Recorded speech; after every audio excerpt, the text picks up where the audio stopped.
Pour pouvoir me sauter, espèce de syndical, voyons. Jean-Pascal, honteux, balbutia. Je voulais t'en parler tout à l'heure, Victor. C'est une farce, allez. Une blague de potache. Attends, ce n'est pas 19 semaines que tu vas devoir attendre, Victor. C'est 19 ans. Une éternité de solitude. Tu aimes la barque? Mais...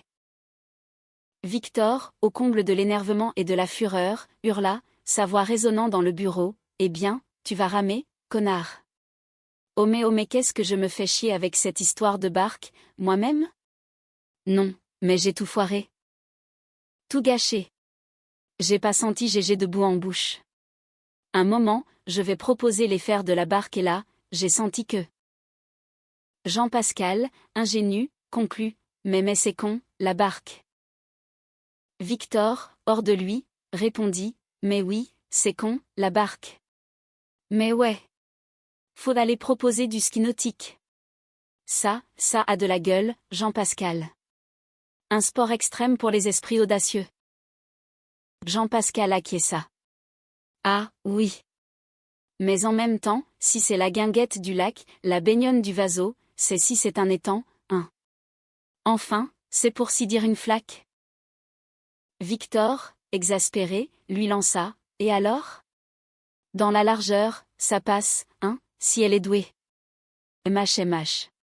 Faut que je te reprenne en main, Jean-Pascal, Sinon, tu es pas près de niquer, tu resteras un éternel célibataire. Oh, non, dis pas ça. Ah, ben, oui, mais écoute. Jean-Pascal, effrayé, supplia. Oh, non, dis pas ça. Ah, c'est presque pas là, Parce que là, ça va exploser, Une explosion atomique. Au cœur du vortex des scandales et des non-dits qui agitaient papier d'envol, les bureaux même de l'entreprise s'étaient transformés en une zone de conflit permanente. La quête effrénée d'un instant de paix, d'un espace de détente illusoire, était devenue une chimère pour ses occupants. Victor Dumont, le corps tremblant d'un mélange de rage et d'épuisement, s'effondra sur sa chaise, un rictus de douleur étirant ses lèvres. Ses yeux, habituellement si prompts à jauger les cravates et les courbes des collègues, piquaient maintenant sous l'effet du stress et de l'incertitude. Oh, Jean-Pascal, c'est l'espace détente ici, lança Victor, les bras levés au ciel, dans un geste de supplication quasi biblique. Il désignait du menton le petit coin café aux machines à eau, censé être un havre de paix et de tranquillité, mais qui, comme tout à papier d'envol, était devenu une scène de micro-conflits quotidiens, un condensé des tensions qui couvaient sous les tapis. Tu pourras fermer au moins cette porte, Jean-Pascal, et nous laisser dans une bulle de sérénité, loin de l'œil du cyclone, loin des bruits du monde. Ces paroles étaient un cri de détresse, teinté d'un soupçon d'ironie amère. Oh, c'est lourd. L'ambiance est suffocante, Victor, oppressante, elle me pèse sur la poitrine, elle m'écrase. Oh, je ne le prends pas. Je refuse de m'y soumettre, de l'accepter. Ça pique carrément les yeux. Les fumées de la colère me brûlent les iris, les miasmes du ressentiment me lacèrent l'âme.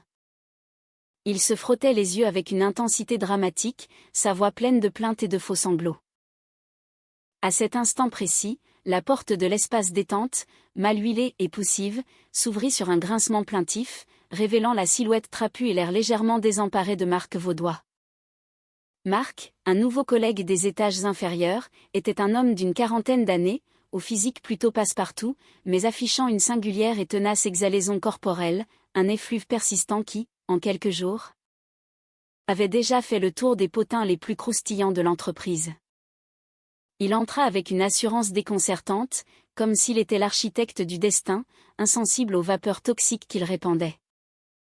Jean-Pascal. Bonjour.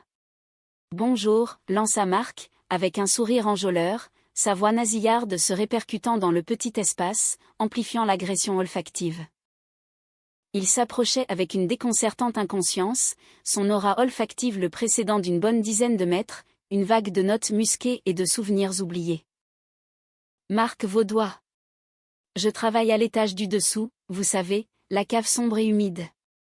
Mais comme on n'a plus de machine à café opérationnelle dans notre zone, leur mécanisme s'est grippé par la rouille et le désespoir, forcément, j'ai migré ici. Dans votre antre de convivialité. Votre petit paradis du déca. Il tendit une main hésitante à Jean-Pascal, dont l'expression se contracta instantanément, comme s'il venait d'ingérer un citron avarié. L'odeur, un mélange subtil de chaussettes humides, de fromage affiné depuis des lustres et d'une sueur oubliée depuis l'âge de pierre, envahit l'espace, s'accrochant aux fibres des tissus et aux tympans sensibles.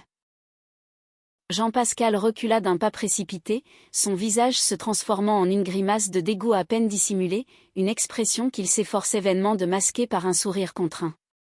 L'air chaud du petit espace se chargeait d'une nouvelle dimension sensorielle, insupportable, étouffante. Il sentait ses poumons se contracter. Ah, oui, mais il y avait Antoine Markovitch, Victor Dumont, bien le mille et le test, quoi. Prenez pas que ça renifle, hein, Marc. C'est pas les canalisations, quand même, encore un problème d'égout ou une fuite de gaz. En tout cas, ce n'est pas vous. Jean-Pascal. Il n'y a pas 2 heures, ça ne tient pas à ce point-là, quand même. C'est une émanation fraîche et puissante.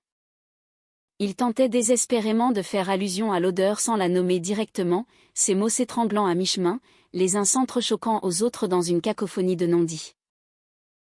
Marc, le nez à la fois gêné et irrité par cette tentative maladroite de discrétion, tenta de se justifier, sa voix légèrement éteinte par l'embarras. C'est vrai que ça renarde bien, monsieur Valois, je dois l'admettre en toute humilité. C'est mon bouquet naturel, une fragrance personnelle que je cultive sans le vouloir. Mais moi, je suis attiré par la bonne odeur de votre café. Son arôme capiteux et réconfortant. Et si nos autolettes sont quand même utilisables, j'espère, elles fonctionnent encore avec dignité et efficacité. Je n'en peux plus d'attendre les techniciens de maintenance qui se moquent de mon existence et de mon désarroi. Il fit un clin d'œil appuyé en désignant les toilettes attenantes. Bon, je file aux latrines parce que pardon. Merci de votre indulgence. Il s'éclipsa avec un léger soupir de soulagement, laissant derrière lui une fragrance tenace et des mines contrites. Victor s'approcha de Jean-Pascal, le visage tordu par le dégoût, un mouchoir à peine dissimulé devant son nez, comme un masque de fortune. T'as senti le truc là, Jean-Pascal ? C'est un lien éternel. Ce type, il a des amis sous les aisselles. C'est une colonie bactérienne, une véritable cité perdue sous les bras. Ce n'est pas possible. On va suffoquer, Jean-Pascal, l'air devient irrespirable, toxique, létal. Jean-Pascal, pragmatique malgré son écœurement, rétorqua, tentant de garder une façade de civilité et d'humanité. Mais non, Victor, c'est en dehors de portée, ça date d'il y a 5 minutes, ce n'est pas la peste.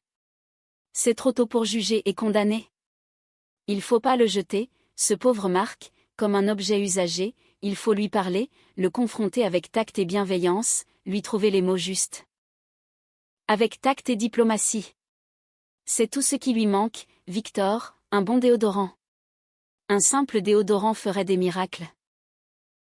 Victor, toujours les yeux plissés par l'agression olfactive, s'indigna, sa voix montant d'un cran. Tout trouver qu'il soit plus. Mais, Antoine, le chef de la sécurité, c'est très pas chaud, ça. C'est une position intransigeante. Tu ne peux pas restreindre la liberté de mouvement d'un travailleur sous prétexte qu'il a des problèmes de transpiration, Jean-Pascal. Tu es fou. Quoi ? C'est de la discrimination pure et simple, un acte de ségrégation, indigne de notre entreprise. Ben oui, justement, rétorqua Jean-Pascal, retrouvant son habituelle grandeur d'âme, sa posture de sage autoproclamé, un masque de virtuosité. Moi, je suis à l'écoute des autres, Victor, j'ai un cœur aussi grand que l'Atlantique. Alors, si tu veux lui causer, j'avais assez sans moi. Parce que moi, je ne suis pas champion d'apnée, je ne peux pas rester sans respirer éternellement, je suis un être humain. Avec des poumons et une âme. Et moi, je respecte le travailleur, moi-même. Et je suis en créton, c'est bien, parce que moi, longtemps, j'ai vécu putain, ça s'est bien passé ? Il termina sa phrase sur une note hésitante, sa noble rhétorique s'effondrant soudainement face à l'odeur qui revenait par vagues, de plus en plus insistante. Monsieur Dubois-Lacour, ayant été alerté par les bruits et les plaintes dissimulées